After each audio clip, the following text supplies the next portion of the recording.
What is up, everyone? Today I'm going to review an older handheld, the Powkiddy x28, but now in 2025 with the updated emulators and software. This device now sells for about $130 and sometimes even cheaper if you can find some sales on AliExpress.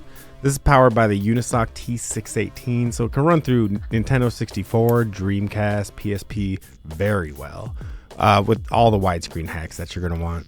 And it's also a functional tablet in case you want to give it to your kid or something. So for a quick rundown of the specs, because I want to just get to some gameplay. Again, we have the T618, we have a 60Hz 5.5 inch 720p IPS screen, which is the same size as the Retroid Pocket 5. And honestly, with these two devices in front of me, I wouldn't mind playing some retro games on either of them. The screen here is really the shining point of this device. This is probably the best screen you can get for $130 on AliExpress. However, I also like the feel and the grip of this device. It's a sturdy plastic and can accommodate my large hands. With this great retro hand feel, great screen, and decent processor for $130, I think this device is worth another look. But most importantly, why do we buy these devices? To play some retro games on them. So let's just get into the gameplay portion. I did just skim through the older retro consoles, as we know by now that this device can handle all of them. But I did want to show some testing of the controls and how they work with these games. This game sucks, but it's not the controls' fault. And I'm dead. So I cannot honestly tell you why I played this next game, but I can tell you that I played it. You walk around this deep dungeon. You can walk right out the front door again. It kind of tells you you're a little stupid for it.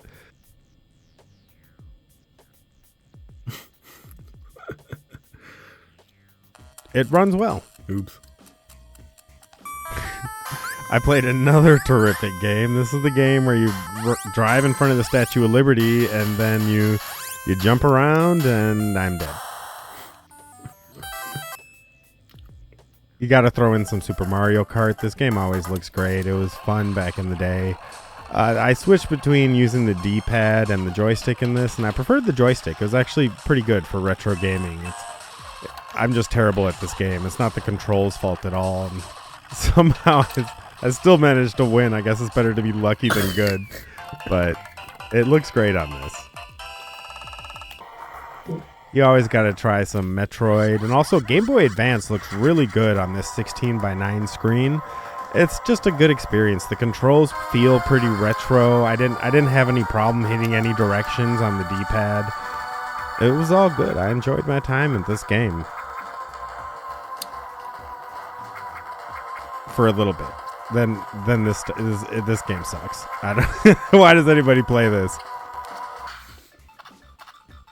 Kirby is always so good, and the Game Boy Advance version looks great on this. If you guys haven't played Kirby, just absorbing enemies and using their powers, it's so fun. This is really great. It's just one of Nintendo's ultimate successes. Strongly recommend playing this, and it runs great on this device, of course.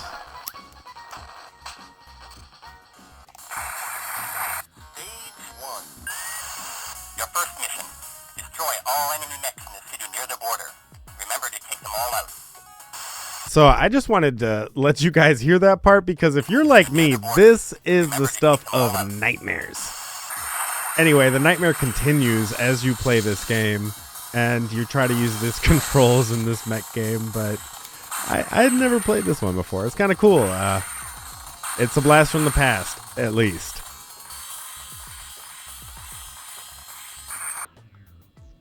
Tomb Raider on PlayStation with the widescreen hack is when this device really starts to shine. The T618 can run these games very well with all the upscaling you need.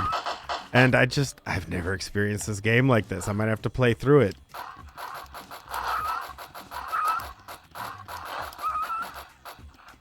Probably not.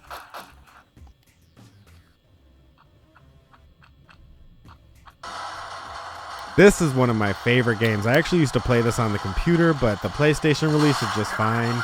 It's really action-packed and strategic. If you like those types of games, you run around, you're a robot.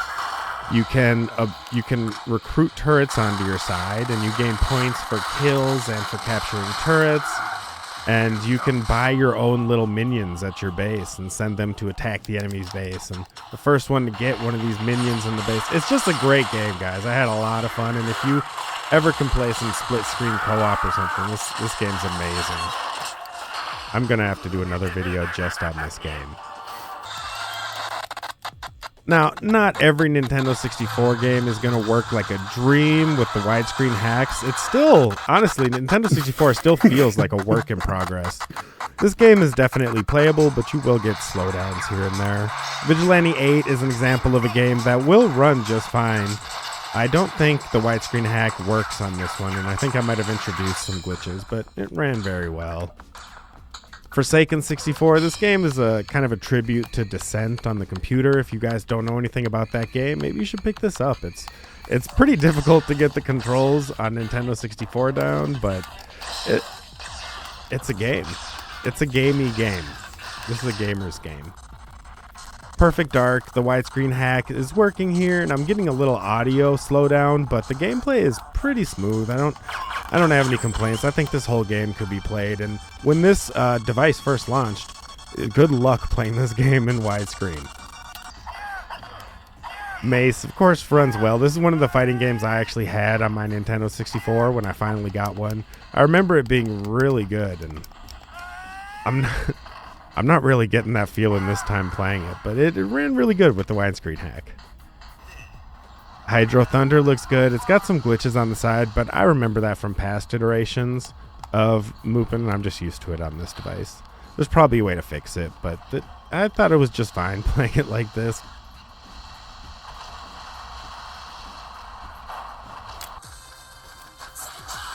I loved playing Soul Calibur on here. Just the widescreen hack. I think I might have one too many widescreen hacks on, but it's kind of cool seeing it from this new perspective. Look at all that snake dragon in the lava. Anyway, I'm able to kick ass. The controls are good. Soul Reaver, I feel like this is one of the most underrated games of our time. It's just, it had a really interesting story, great voice acting, and the combat maybe left something to be desired. It's a little tough. But this is just as good as it was on the original game. So the controls here work just fine. Widescreen hacks on all the Dreamcast games are going to work pretty much like a dream. I couldn't find anything that would even give me any slowdown. Crazy Taxi 2, lots of fun. I'm able to hit all the jumps and everything.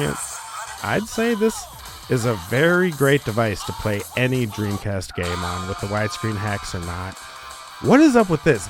Hop, step, and jump. You just... how do you step in a car? It's so annoying. And I failed. Apparently you just jump 3 times.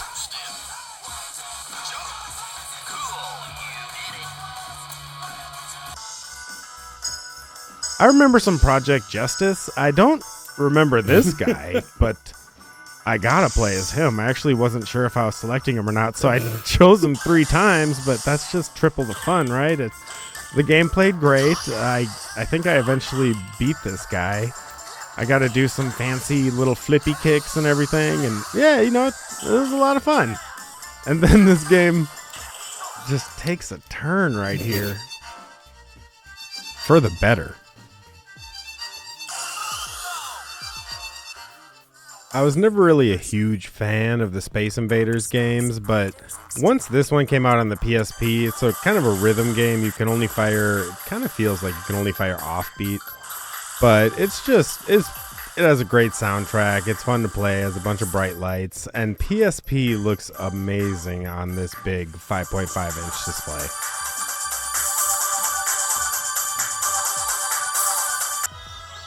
PSP also put out a lot of really good JRPGs that have kind of been lost to time unless you're willing to re-buy it on a new remastered version. But luckily you can upscale PSP to 3X on this device, and it runs very well. I had no issues playing this game. It's a lot of fun. I recommend playing it if you like JRPGs and you haven't tried it yet.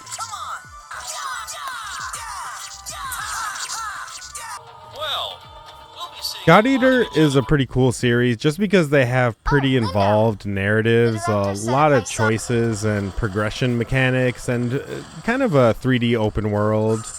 The combat's pretty fun. It ran very well on this device. I would say this is a PSP machine, if nothing else.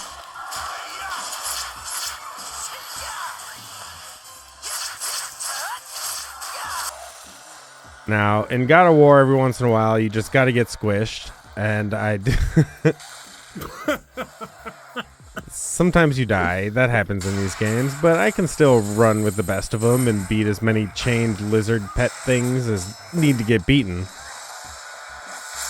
This game ran very well. I had no problem hitting all the dodges and everything you needed. So this is just final confirmation that this is a great PSP machine. There is a little bit of slowdown every once in a while, but it does seem to catch up on itself. Beautiful Joe is a very underrated game. It's a really fun beat 'em up where you get all these dodge mechanics and you feel it's a great GameCube game, and I recommend it. Soul Calibur 2 is just such a great game. It's a really easy to start fighting game, but a difficult to master one. It's very rewarding to play. It runs great on this device, even with widescreen. Great experience. True Crime Streets of LA is another game that runs pretty well on here. This is the GameCube version. I doubt the PS2 version would run just as well, but it ran very well. You're able to run around and beat up strangers and just murder everyone, and I didn't get any slowdowns or stutters at all. It ran very well, and this was not the case 2 years ago when this device released. Another case of a game running much better due to improved emulators would be Mario Kart Double Dash. I was not able to get this to run well on this chipset at the time. I definitely lose, but it ran significantly well. I'd consider that playable on this device. Kingdom Hearts always looks really good. It's a relatively easy to emulate PS2 game, but you can use this reference points when you're talking to the three people. You see, when you look in this specific direction near the island, that you get some slowdown, and you can tell that there will be slowdown in the future on this game, but it's not that bad, and I would consider this mostly playable on this device. It ran well. This guy just runs from you. He needs to get whooped. There we go. Shinobi, I actually had this game on my PS2 when I was a kid, and it's a pretty cool 3D game. You get to run around. It has the gimmick where once you slice everybody to pieces, if you do it quickly enough, you get to sheathe your sword and they all fall down at the same time. It's really stupid, but it's a classic mechanic. And it was cool to see it again. It upscales very well. The widescreen is working just fine. If you really want to play this game, this device is a great choice.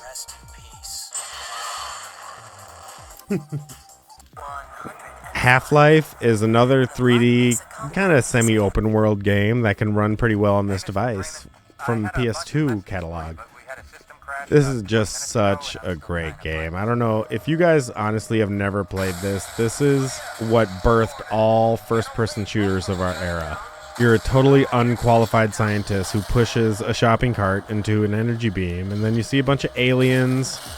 But really, the shining point of this game is the crowbar. Such a badass weapon. Once I got a gun, we're starting to reach the limitations of this device. The joysticks are not great to use. At least not for dual joystick gaming. Crash Nitro Kart on PS2 with the widescreen hack at 1.25 resolution. That's a resolution that really looks good on this 720p screen.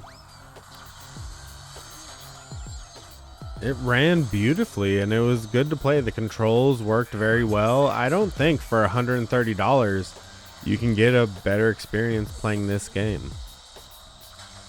War of the Monsters had a little slowdown in the beginning, but then it totally caught up on shaders. This game was kind of what we all wished Rampage on Nintendo 64 was going to be like. At least they do kind of nail it here in this PS2 game. It's a lot of fun in small doses. So that's going to be it for the game testing, guys, and all I've really got for you today. I just wanted to review this device and show that it is a little better performance-wise in 2025, because the emulators, particularly the Dolphin emulator, works a lot better with this now. So GameCube and Wii games are a lot more playable. And for $130, I don't think you can find a better, bigger screen than this.